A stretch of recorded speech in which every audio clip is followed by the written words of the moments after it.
Hey Snacks! It's season 4 of Snack Size the podcast, and 2022 is all about you.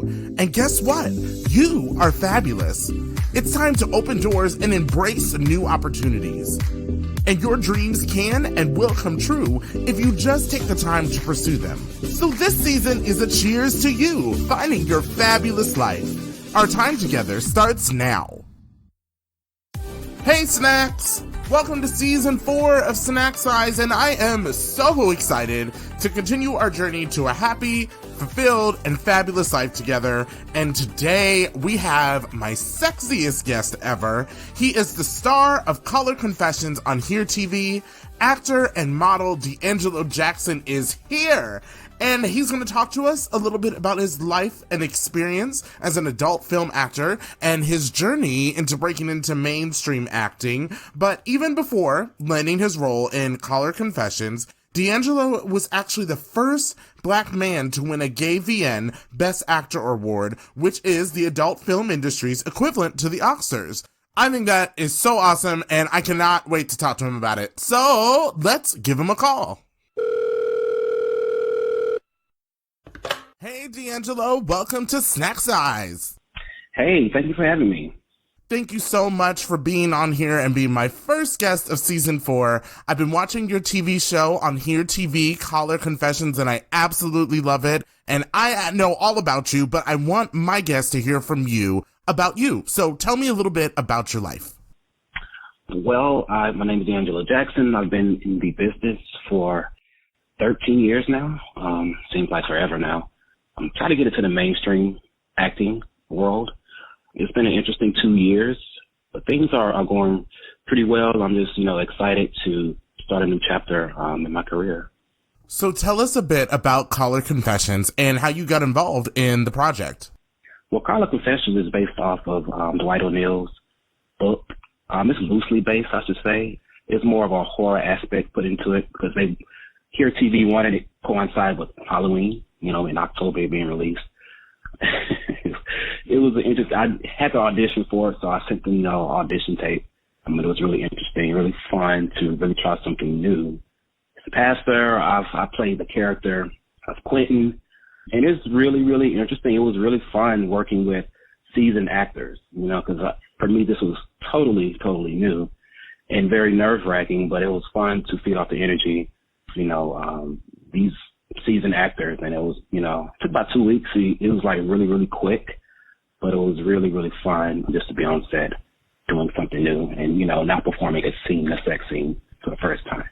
Has acting always been one of your goals? Honestly, no. It wasn't until I got into the industry, I really just wanted to try something new as far as, playing different characters.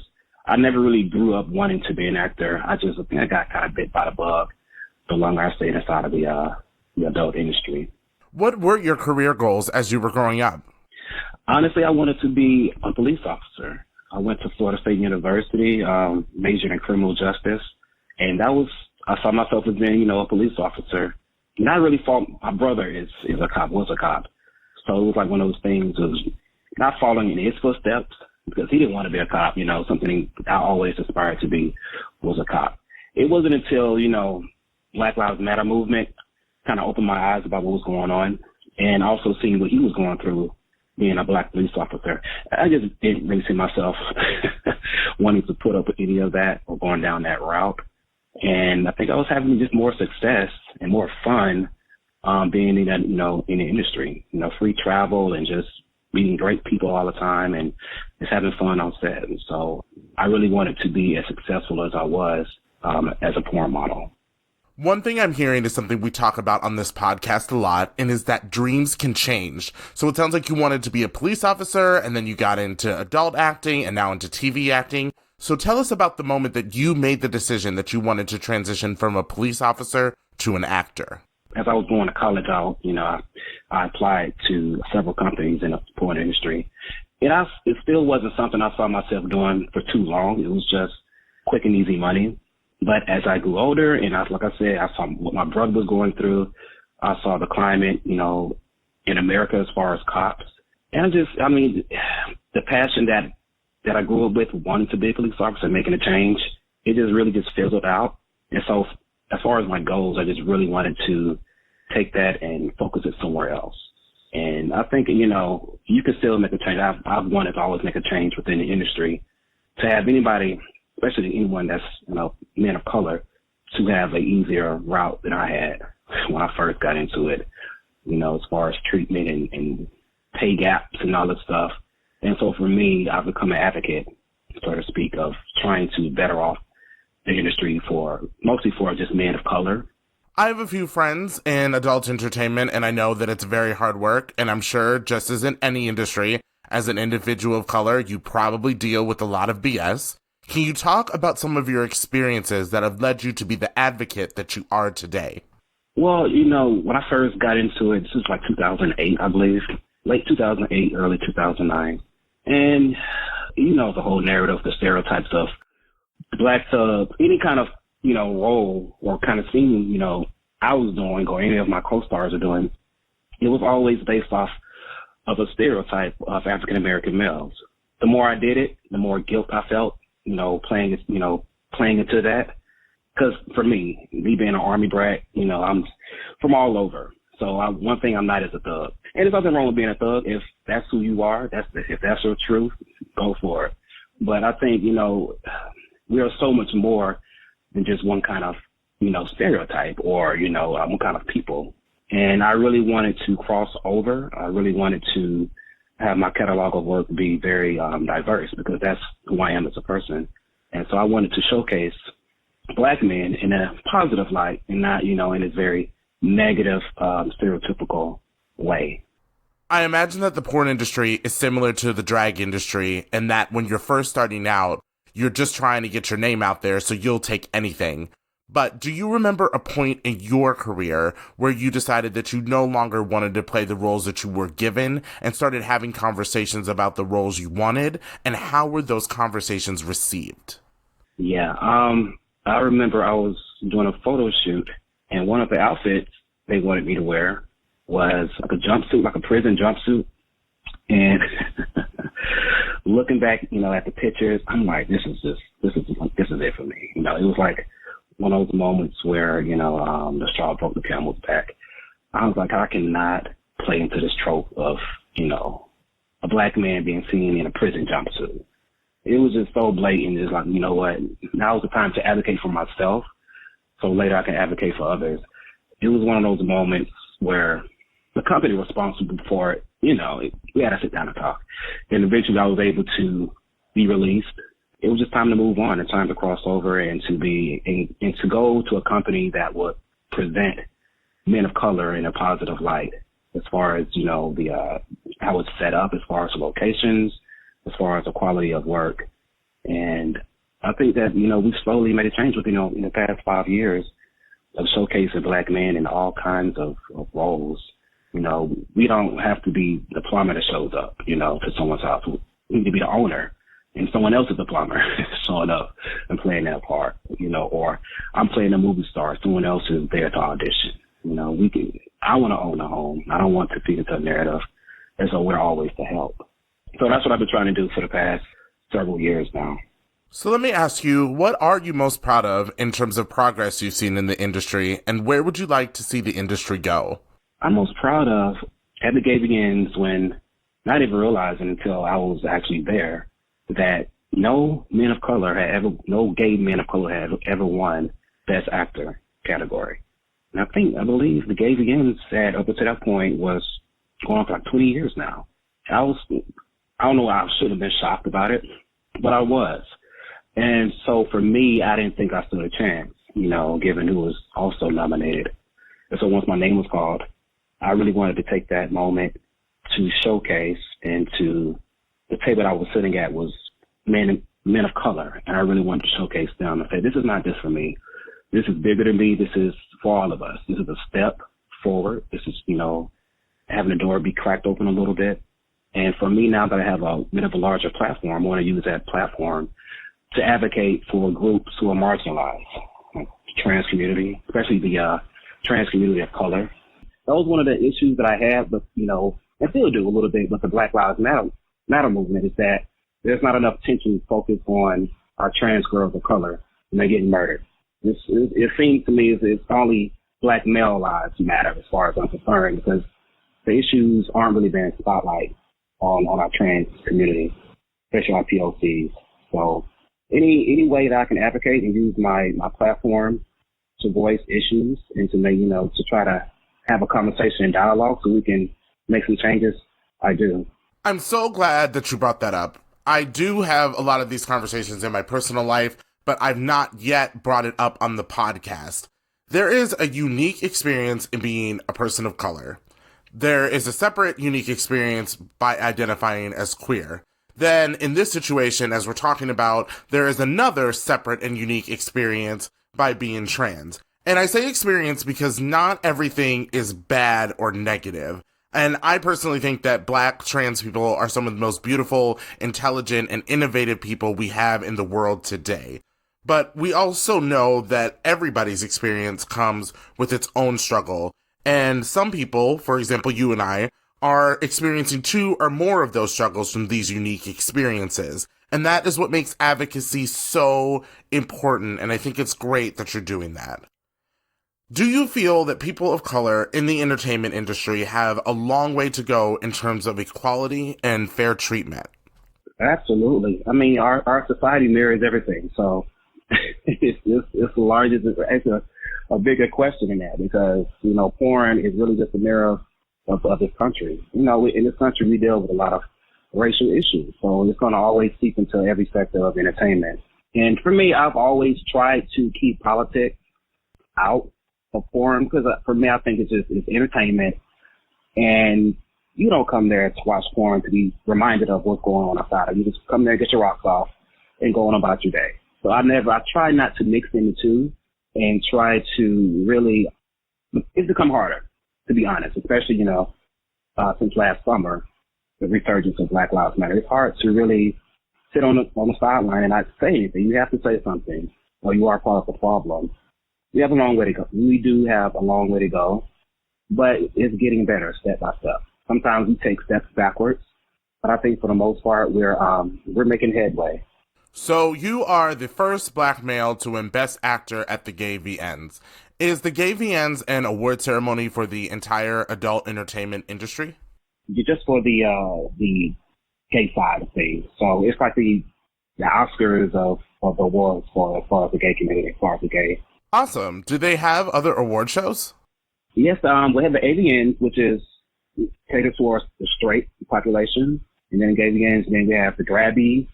The Grabbies are like the not the Tonys, but the Emmys, I believe. Mm-hmm. So just to give you, a visual, it's gotten better. We used to have a category called ethnic category. We got rid of that.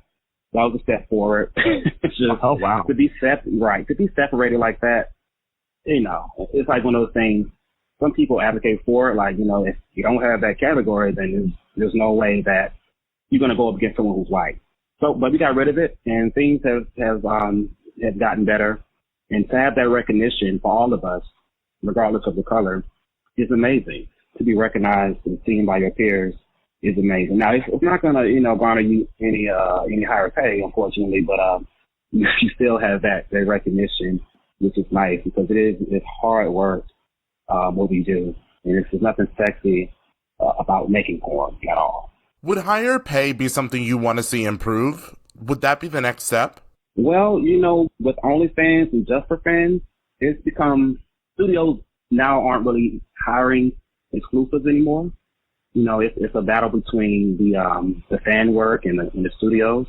So you have a lot of models now who are settling for less. But that hurts those who have spent years in the game and who have earned, what they're making. So now it's kind of hurting as far as what we're getting paid right now because of OnlyFans and stuff like that. So it was getting better. I'm not sure. The whole thing has completely shifted, especially since COVID.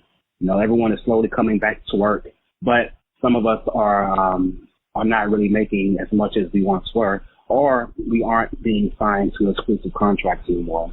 It's become too expensive for some companies.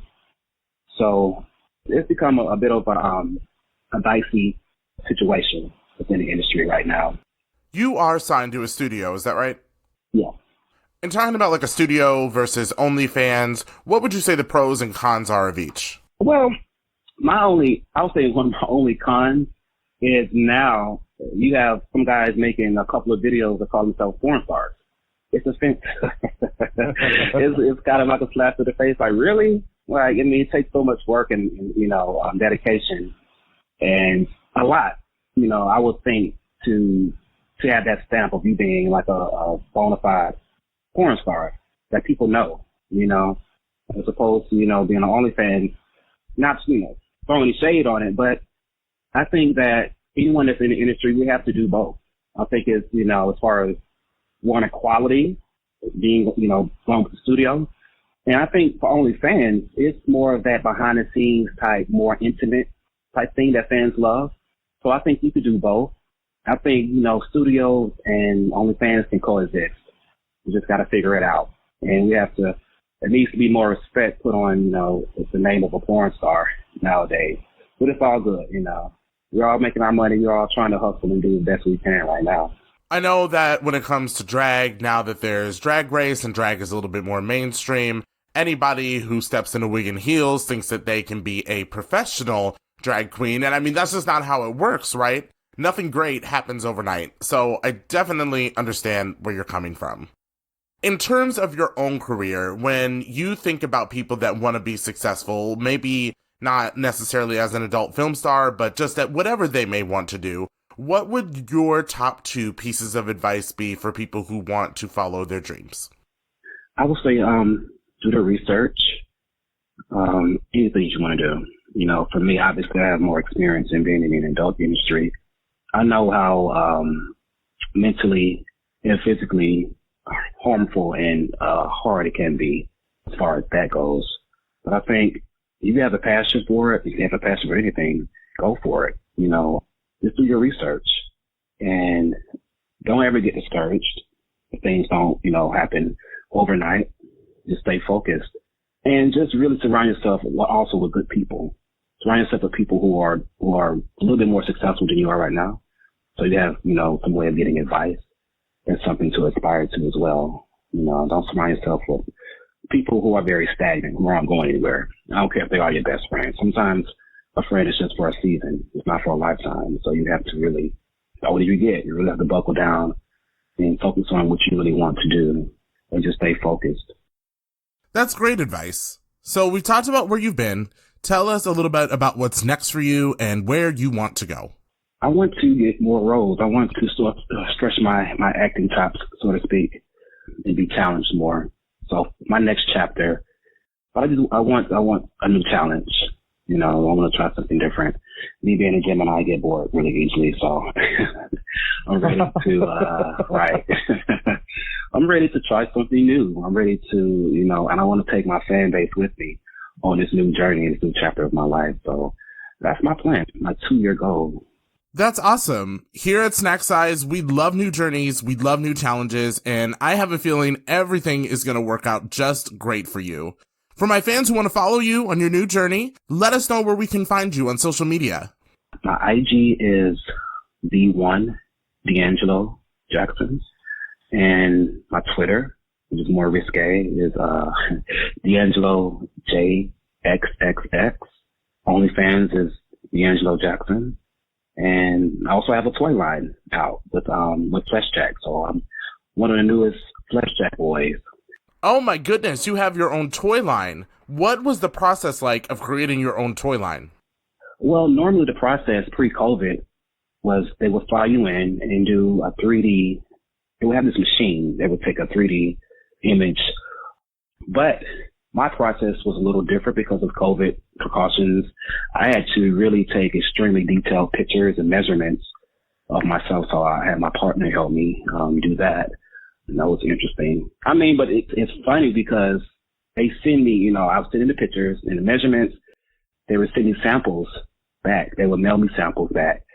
And I would look at them and I would give notes like, okay, this needs to change, or this vein needs to be here, or this, this birthmark needs to be placed here, or the size of this is a little quite off. And after, a couple of times of that, so taking notes, the end results were spot on.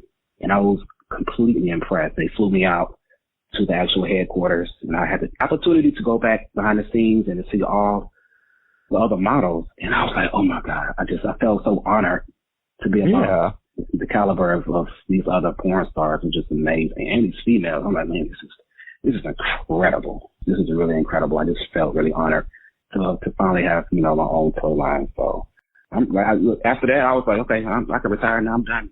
Got my awards. I got my toy line. I'm good to go. I think I've conquered. I know that's right. Well, DeAngelo, thank you so much for coming and hanging out on Snack Size. It has been so fun to talk to you. Thank you for having me. This was awesome. And of course, we are looking forward to more caller confessions exclusively on Here TV and whatever else is next for you. Yeah, just be looking out. I'm always updating my social media about what's going on. So that's how you can really keep up to date about what I'm doing.